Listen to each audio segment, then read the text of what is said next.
national survey, more than 50% of cats and dogs in the U.S. are obese. That's about 80 million pets. So what should we do about it? Here to help us answer this question is Dr. Brittney Barton from HEAL Veterinary Hospital.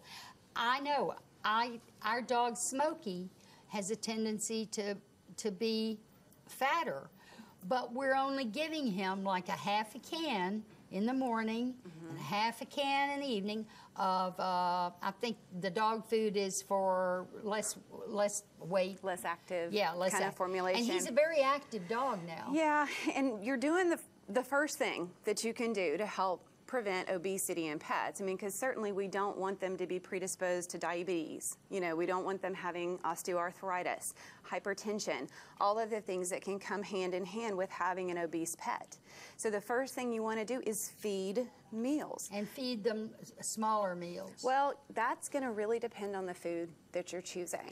Really? So yes, number 2 is to talk with your veterinarian, find out about how many kilocalories per day your dog actually needs for their activity level, because it does vary slightly between breeds, between sizes of dogs, and also between the pet foods that you choose. That's right. And you know, I've noticed with Smokey, sometimes when Smokey eats the half a can, all he wants to do is eat, eat, eat, eat. So he doesn't fill up enough, I don't think. Well, that may be the case, but I also have a cat that was famously found at 42 pounds, and we now have him down to about 22 pounds, but he actually has a food addiction. Okay, that may be Smokey. So that has to be, you know, accounted for.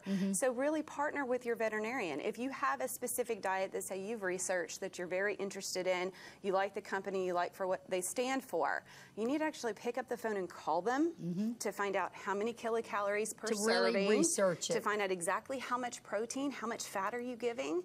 Because the AAFCO only has people give you minimums and maximums, and it's really hard to make a really good educated decision based solely off what's on the back. That's exactly right. You know, something else, don't we over-treat our dogs and cats? I mean, you know, we're blackmailing them. If you'll come in here, if you'll get in your crate, if you'll be sweet, we'll give you this treat. Well, and it's a basis for training where you want to do positive reinforcement. So you do that initially. Yes. But you need to partner it with command words and hand signals so that eventually you can start to withdraw the need for the treat. What about feeding your dog human food off the plate? In other words, now come on, doesn't that pack the pounds on? Look what it does to me. It can absolutely pack the pounds on, especially if you're already feeding them their daily caloric intake. That's right. Anything extra you're giving them is taking them above and beyond. And traditionally, the foods that we eat are a lot more calorie and fat dense than we realize when you think about a 150-pound person and what a slice of bacon equals versus a 12-pound dog and what a slice of bacon equals. And you know, here's the deal. We start them off feeding them that extra food. And I know my son has a black lab. They never feed him table food. And guess what? He doesn't come around the table begging for food. Because he wasn't started out that way. And you reinforce the behavior when you cave and give it to them, and then they think that they can expect it. It's really no different than the way people overfeed children and do it as a sign of love. In other words, food doesn't always equal love. No. Nothing can replace time and attention.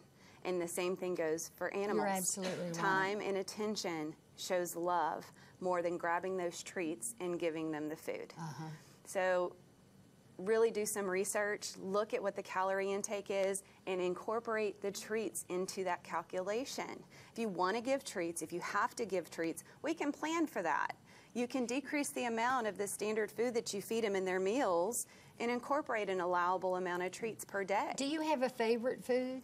I don't have an absolute favorite food. Probably my favorite food would be one that's purchased from a veterinary nutritionist, and you fresh make it at home. There's no preservatives in it. What you about that fresh control. food that's in the counter? You know what I'm saying? It's still mass manufactured. It is. It's not that it's bad. It all comes back to, you know, what your philosophies are, what your time constraints are. And so let me ask you something, because you've got this precious dog you're just petting in your lap, and is this dog adoptable? Yes, absolutely. And where do people go to find pets that they can take home to love? Oh, there's lots to take home to love. But this little kid is from Lucky Star Cavalier Rescue. Yeah. She is absolutely available for adoption and is looking for her forever home.